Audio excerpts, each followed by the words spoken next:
Hello guys, welcome to 5th generation hobby shop and welcome to another unboxing and testing.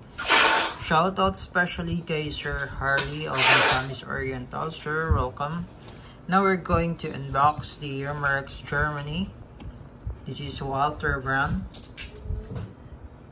This is Umarex brand and licensed by Walter. So the model is Umarex Walter CP88 all black 4.5mm 177 pistol CO2 powered 7.5 joules 8 rounder. And again, CP88 comes with hard case.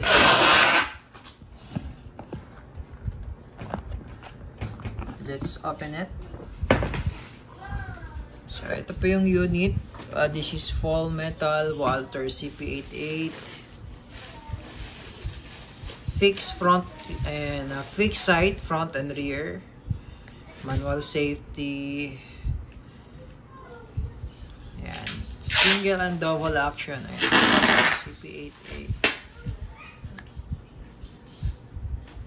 made in Germany, caliber 177 airgun pistol. Ito po yung kanyang magazine, alloy metal. Ito po yung 8 rounder rotary mag. So dito po natin lalagay yung bala niya. So, ito po yung kanyang bala. Ayan, pointed pellets ang gamit po natin. 177. Ayan, so yan po yung bala ng ating Walter CP88. Yan, full metal po yan, kaya talagang solid at mabigat. Okay. Yan. Okay, load lang tayo ng pellet tsaka CO2. Yan, so ito po yung magazine, ito yung pellet, ito yung gear, yan yung harapan. Makikita nyo po yung harapan po may gear.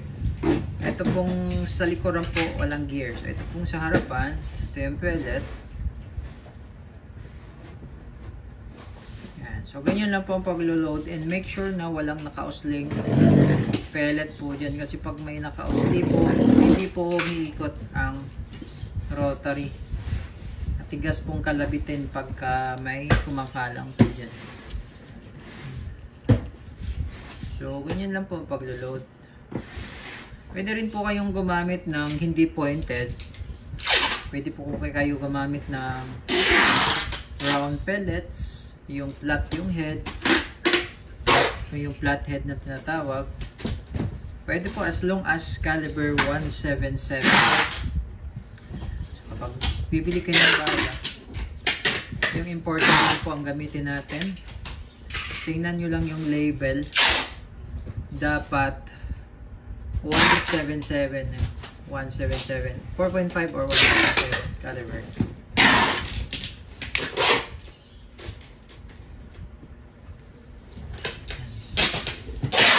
Okay, so ito po, ito yung release. Ito po yung release.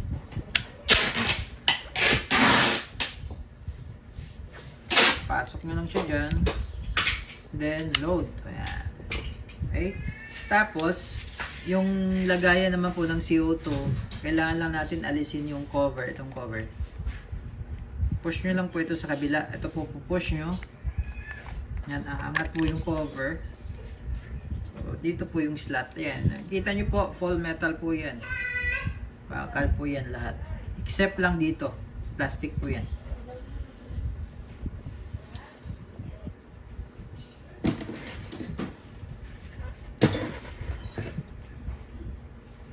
Okay? So, before tayo mag-load ng CO2, lalagay lang po tayo ng konting lube. Yan. Tapos, bago tayo maglagay ng CO2, lagay lang natin sa open position. Yan. Ayan yung power position. Open position, power position. So, lagay lang natin sa open position. Yung may brace kasi yan. Yan yung itutulak niya doon. Frame. Yan. Tapos, pagka salpak po ng CO2, hihigpitan po natin. Kailangan po itong umiikot na ito, mahigpit po siya, no? Yan, hihigpitan po natin. Pag hindi na po maiikot, ibig sabihin, maipit na po yun. Yan. Okay? Ngayon po, pwede nating ilagay itong pellet, yung cover. Yan. Tapos, diba, may load na siya na pellet. May magazine na siya. Ayan, naka-ready. So, pwede nyo siyang i-stock. Naka-open position lang yan. Open position. Ngayon, pwede nyo siyang i-stock kahit ilang taon. Nandun lang yung CO2 niyan. Hindi yan maubos. Kasi hindi pa siya punctured. Now, in case na gagamitin nyo na, lagay nyo lang sa power position dito. Pupush nyo lang to. Yan. Power position na po yun. So, ibig sabihin, punctured na yung CO2, pwede na siyang gamitin agad. Okay, testing.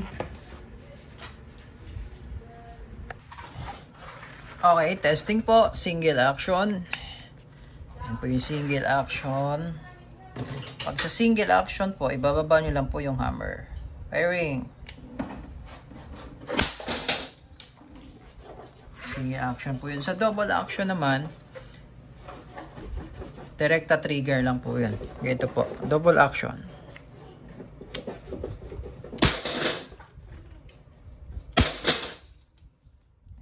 Double action. So, pwede siyang semi-auto.